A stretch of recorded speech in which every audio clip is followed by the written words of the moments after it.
Step aside, Michael Jordan. Gatorade is no longer the number one selling sports hydration drink. Sales of Prime now top the list at Walmart. Remember when MJ endorsed Gatorade, or am I just dating myself? Either way, it's okay. This is not a sports story. This is actually a marketing story, and it's just a sign of what's to come. Expert Connections starts now.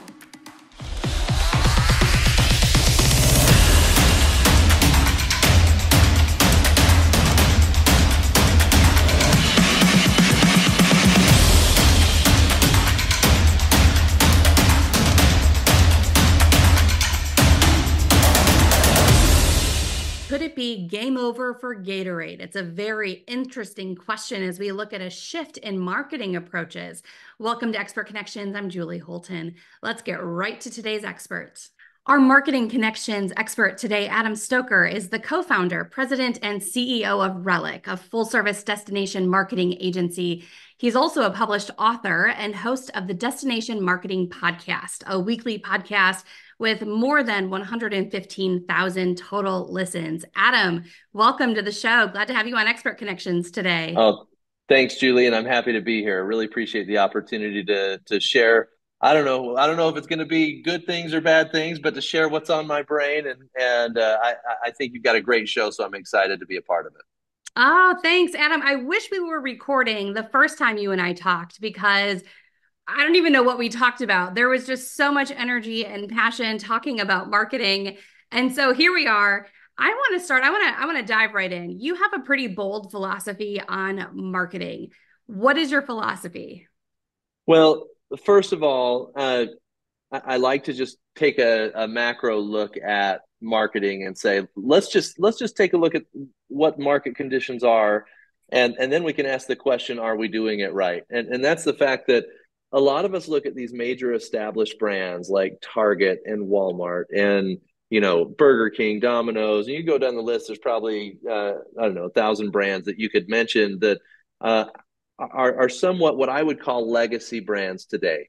And these are brands that were built in a time when you could place a paid media ad and you could reach a large percentage of a desired audience, or even a large percentage of the United States, if you wanted to, by running this paid media. And so we look at that as what they did starting, 30, 40 years ago, and they bought media that way and built these big, amazing brands. And then I look at companies today, and I think a lot of companies look at the way those brands were built and say, well, I'm going to duplicate that strategy to make it happen. And I actually think that's the way a lot of not only businesses, but also advertising agencies operate. And I look at it and I say, that time, that era when this marketing strategy was created, you only had three or four different options for media to purchase. And now there is such an abundance of information for the audiences that we're targeting that they have full say over what they consume and what they don't consume. It's not like everybody's sitting around the TV watching the same program at 7 o'clock at night as a family like they were 30 years ago. There's so much fragmentation of media that trying to duplicate that strategy is unrealistic. And so then I look at it and I say, okay, well, if media is so fragmented, how do you get people's attention? Because people have the option to exit out or to press the red button, to stop on whatever they're streaming, or to listen to a different podcast. And yet we're still using paid media in such a way where we're trying to invade their space, and we expect them to say, oh yeah, even though I was in the middle of something, I saw your ad and now I'm going to buy something from you. I think it's pretty unrealistic, right? And so as I look at what's going to make the major brands of tomorrow, the massive brands of tomorrow, I really truly believe that building an audience that you own and control and influence, as opposed to just renting access to an audience that else has built, like Facebook or Instagram or a variety of the different media outlets that are out there. You need to build an audience, and there's several examples of that out there, and one that happened just in the last 2 weeks that just reinforces my point here is I think we can all agree that one of the biggest brands in the world is Gatorade, right? And as far as sports drinks go, when you think sports, you think Gatorade. And just in the last 2 weeks, Prime, are you familiar with Prime, Julie, the Yeah, drink? I was just gonna say, Adam, we know Gatorade, right? Like we've known Gatorade since Gatorade was one of just a few in the market, but our kids know new emerging brands like Prime and Exactly. Armor and others. So if ever there was a time for Gatorade to maybe change its approach, it would be now. So Yeah, absolutely. And they may be too late, Julie. And the reason I say that is Jake and Logan Paul are two of the biggest YouTubers in history. They built a massive audience on YouTube. And sometimes when I share these stories, the feedback that I get is like I talk a lot about Reese Witherspoon, and we can talk about her in a minute, but they're like, well, she was already famous. She was a famous actress, so she had an audience built in. Jake and Logan Paul started a YouTube channel at the beginning of YouTube and built an audience. They organically grew this and they launched this drink called Prime. Prime I think it's probably 2 weeks ago, overtook Gatorade as the number one selling sports drink in Walmart. That's why I say it might be too late because the momentum, you got Prime going up and Gatorade going down. And I don't think Gatorade ever believed that they were going to be overtaken as the number one sports drink sold in Walmart. But I think it demonstrates the power of building an audience because if you build an audience that you actually have the ability to influence, you can then leverage that audience into an active community that interacts and engages with your brand. And ultimately, you can sell products and you can influence commerce through that. So I call that the 3 C's, where first you create incredible content that meets the audience where they are. It gives them what they want to hear, want to learn, want to consume, and it's not an interruption. Then you create community around that, find ways to engage that audience that came and consumed that content. And then, of course, the third C is commerce, where you can actually monetize that audience. But the trick is to not try to do it too early. Jake and Logan Paul built their audience for years before they launched their sports drink. And the trick is to make sure that you do it in the right order. Otherwise, you lose the trust of the community. this is so timely. We just had an interview a couple weeks ago with a startup that did something very similar. So she's still in the very early stages, but what she did was she went on TikTok and started creating content around other brands, actually, other brands within the kind of cannabis hemp alternative buzz type audience, right? Type products. Um, and she did that before ever even coming up with what her own product was going to be. By the time, Adam, as you can imagine, by the time she launched her product a couple weeks ago, it sold out more than she had even ordered because she had built up and established a loyal following. So I want to dissect this a little further because I think a lot of brands get stuck on content, figuring out what type of content, what's valuable in content. So let's first dissect content. As brands are looking to start with that first C, what are the steps to creating quality content? So there's two ways to look at it, and it's a little bit chicken and the egg.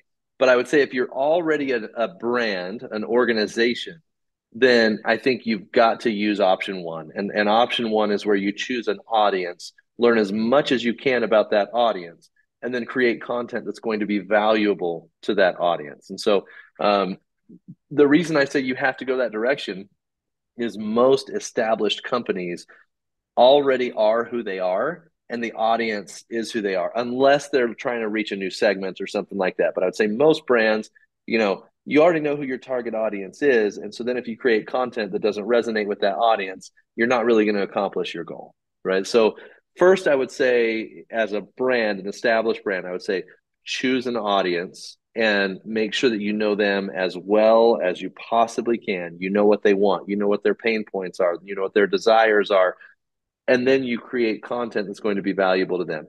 And maybe this is probably a good time for me to give a little of the story of why this is my philosophy is because several years ago in 2016 when I purchased this advertising agency, I decided that I wanted to go all in on tourism. They were the most fun customer segment that we had. got to go to really cool places. And so I knew that I wanted to focus on tourism. The problem that I had is, when we would apply for these requests for proposals that came out throughout the year, you know, it was very difficult to go win that. It was very difficult to go beat the local flavor, local agency that was responding. And so we're like, man, we need a place where we can show that we know what the heck we're talking about when it comes to destination marketing. And so I said, well, let's try it. Let's start a podcast. And so we started a podcast, and I never sold on that podcast. I didn't, all I did was try to talk to different people in the destination marketing industry, ask them what their challenges were, ask them what their difficulties were, and ask them what the unique tactics that they were using or strategies that they were using to solve these challenges. And what happened over time is, well, after asking those questions for 200 episodes, now 300 episodes, asking all those questions, I actually was able to know the audience as well or better than anybody out there. And so, because I was able to learn all of that in a short period of time, I have a pretty good idea now of what content is going to benefit the audience. And so I'm able to take what I've learned and actually use it to parlay into additional content that's going to continue to add value over time. And when I start getting different answers, when I ask the question of, hey, what are you struggling with? What are your challenges? I can evolve my content to make sure that I'm continuing to add that value to the audience. So that's why I say you've got to learn as much as you can about the audience, because if you just start creating content, then it's not necessarily guaranteed to be that valuable. For me, it was asking that question over and over and over again. I would say if I'm not an established brand, I would actually go with option two. And if I'm a startup or something like that, and option two is you create the content first, and then you see who finds it interesting. So if I was creating, like, let's say I don't have an advertising agency, and I'm coming out of college and I know I want to start a business, I would document every moment of my story in starting a business. I would document the business plan creation. I would document building the website. I would document when I create a product that sucks and I have to go build it again. I would document every single step along the way, and I would tell the story. And I would see who are the people that are most interested in my story, and I would use what I learned from the people that are most interested in my story to build an audience and continue to feed content to that audience that they enjoy. So when I talk about, let's say, my marketing strategy, if nobody listens, then I'm like, okay, I need to focus on my product building because people are interested when I'm talking about the product. And I would actually use what builds an audience to decide what content is going to be more valuable to produce. So you either want to go content first or audience first. I would say for 90% of established brands, you want to go audience first. And I love the focus, of course, on value and valuable content, asking the audience, connecting with the audience in order. Oftentimes we see folks get stuck in their content because they're focusing on selling. And selling, as you said, is not the first step. In fact, you haven't even talked about selling yet. Before we get to selling, how do you then take that content and start to build a loyalty, start building out that community, the next C?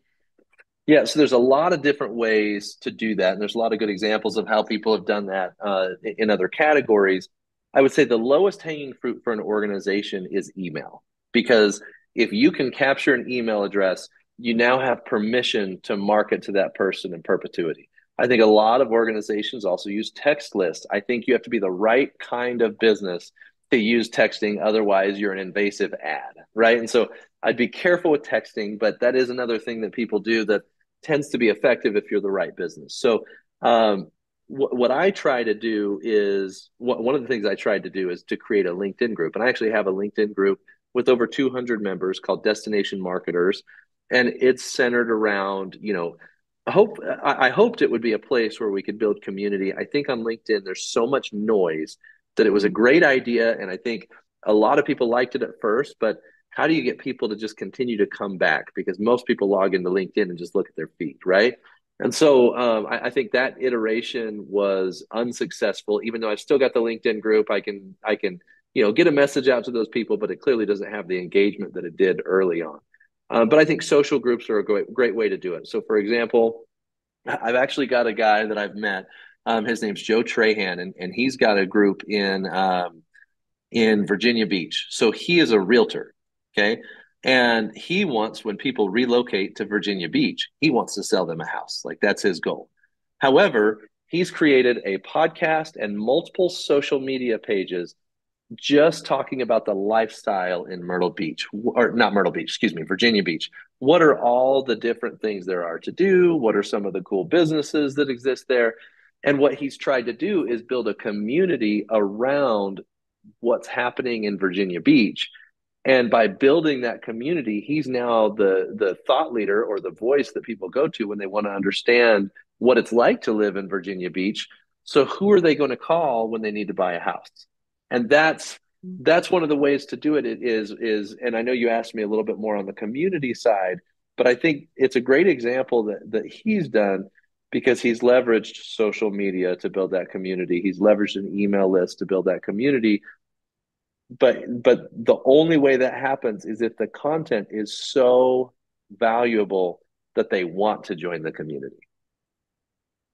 So here's a question. I wonder, so once that community is built, then how does a brand decide whether to create content for the brand or content for the community? Or is there even a distinction between the two? Because this guy's approach sounds brilliant, but when and where does he focus on selling houses versus building a community? Yeah. So great example or great question. I would say number one, it's the reason I like email so much because if you've got a good CRM, um, and by the way, that's customer relationship management tool. Just for I'm not sure who's listening and who's not, but if you've got a good one, HubSpot is a great one. There's also a lot for small businesses. Salesforce is for larger businesses. But I would say for the most part, if you've got a good CRM and you're leveraging email marketing, you now can actually see if somebody clicks through an email and goes to your website and consumes content of a certain type, you know what their interest is. And so if you can get really sophisticated or hire an agency that's sophisticated, you can actually now say, I want people that go to, I'm trying to think of what organization I would want to feature. Let's say I'll stay in destination marketing just to keep it simple. But let's say people are going to the hiking page on my website. Well, what I should probably do is then email them a list of the top 10 hikes in whatever destination that I'm in, right? And then I kind of continue to monitor their readiness based on their interaction on the website, again, through my CRM. And I should be able to understand what content is actually going to incentivize them to purchase.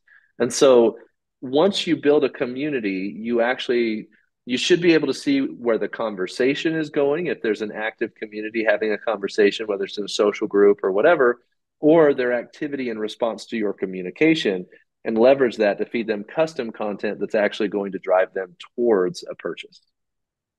I love this. So that is the perfect segue into this third C and final C, because we're all building to selling something. And if not, I think a lot of brands, businesses may not get to that point within their community building and content building. But let's talk about that because that is the ultimate goal. You're creating all of this value.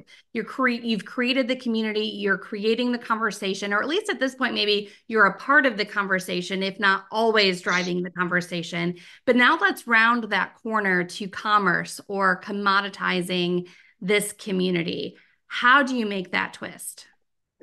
Yeah, and there's a reason I haven't talked about purchase yet, right? Because and can I give you a quick analogy to kind of help illustrate this before I just get right into commerce? I look at marketing. There's two major activities, and let's just pretend for a second that the zombie apocalypse happened, right? And I'm out in the wilderness. I need to provide for my family. I've got two options. I've got hunting and I've got farming. The great thing about hunting is, let's say I go, I shoot a deer, I bring it home, I can feed my family for 3 or 4 days. But after we eat that deer, what do I have to do? I have to go back out and I have to hunt again. With farming, it takes a lot of work. I have to, till the ground. I have to plant the seeds. I have to figure out irrigation. I have to do all this stuff. I have to harvest. But if I do it correctly, I can actually fill my silos for the winter. And so we'll still hunt. Obviously, if we see a deer or we go get a deer, great. but we know we've got the long-term solution because of the farming. And with marketing, we spend such a large portion of our budget and efforts on hunting when we know that as soon as we hunt and direct response, get somebody to actually make a purchase, we got to get back out there and we got to run the media again. With farming, if I build content that then builds a community, I have the ability to leverage commerce long term. And that's what Jake and Logan Paul did. They built their audience, they built an active community with that audience, and now all they needed was a product that was competitive. I mean, the quality is good, but it's not the best thing you've ever had in the world. But if you have to choose between the legacy brand that you have no relationship with, other than the fact that Michael Jordan drank their drink however many years ago, right? That now, because you have a relationship with Jake and Logan Paul, you're part of their community, you're going to go buy Prime. And so it doesn't even have to be the best product in the world. You just have to have achieved that level of relationship, that level of trust with the customer. I'll give you another interesting example is I I've built this audience of destination marketers, and it's kind of interesting because there's only 25,000 destination marketers in the world. It's such a niche audience, right? But I've got, like you said, I've got 115,000 downloads on the show. So I've got a pretty good penetration into that audience. And like I said, I don't sell very often, but this year in my New Year's resolution episode, I actually taught, and that's something that's been a cool tradition is that every year I do my New Year's resolutions for the industry. And that always tends to get a fair amount of listenership. And this year, one of the things I talked about was that I had built an AI tool for my organization where I took all of my content and uploaded it into ChatGPT. That included my book, my podcast, and all the other content that we've created. I uploaded it into ChatGPT and created a custom GPT for my organization. So the destination marketers that are looking for guidance on a project and want to know how to approach something can actually put the prompt into that custom GPT and get answers as if I was answering the question based on how I've answered all the questions over the years. And so once I realized that, I also said, well, if we could do that for us, why couldn't we also do that for a tourism destination that creates massive amounts of content? And so I asked the question on my podcast and just said, would anybody be interested in piloting a program where we see if we can do this for tourism destinations? I said, I know it's not going to be easy. There's going to be hiccups. There's going to be problems. There's going to be pain points. But if you're interested in building a product, let me know. And I now have 5 tourism destinations who are going through the pilot project right now. The initial results are fantastic, but I don't think they would have trusted me to take that chance if I hadn't added so much value over time to them. And they're basically joining the pilot program because they know, like, and trust me. And that's what building the audience does, is when it comes time to sell, you actually can, because you've already established that trust, but you can't do it too soon. You got to wait. And in fact, I would say if you're starting to feel like it's time to sell, you're too early. And I know you got to get a return on investment at some point, right? But I'm 4.5 years in now to my podcast, and only now am I starting to see the long-term sustainable revenue that's coming from all the work I've done over the last 4.5 years. Long game. It's that farming technique, right? And I love Exactly. too, the basics haven't gone anywhere.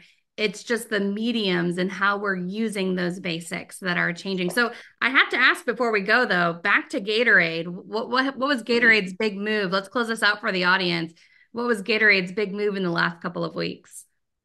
I haven't seen one. That's what scares me the That's the most. move, I the feel like non-move. legacy brands are oblivious to how the market has changed because they're so big, complacent, and comfortable that if you're willing to look at the market conditions and go where the market is headed instead of where it's been, I don't think these legacy brands have the ability to pivot in such a way that they'll be able to catch up. Like I don't know if Gatorade will ever catch Prime again. I don't even think it's possible. And I think that's what's incredible about this is the time for Gatorade to make its big move was not in the last 2 weeks. It was 8 years ago. when they should have been building an audience that they had influence over, because now the only relationship we have with Gatorade is that we've drank it before. Whereas when you're buying Prime, you're buying the people. Makes me a little sad for Gatorade, but also I have a fridge full of Prime for my 16-year-old. So, hey, it works, right? Adam, thanks so much for being on the show today. This was awesome. And I can't let you go before we talk about AI. So, we're actually going to record that in a separate episode. Stay tuned for that. You can click over to our AI connections to hear more from Adam. Adam Stoker, thanks so much for being on the show. Oh, thank you. I appreciate the opportunity, and it's been a lot of fun to chat with you today. You can connect with me right here on Expert Connections every week, and you can jump over for more in our Marketing Connections playlist. We'll see you next time.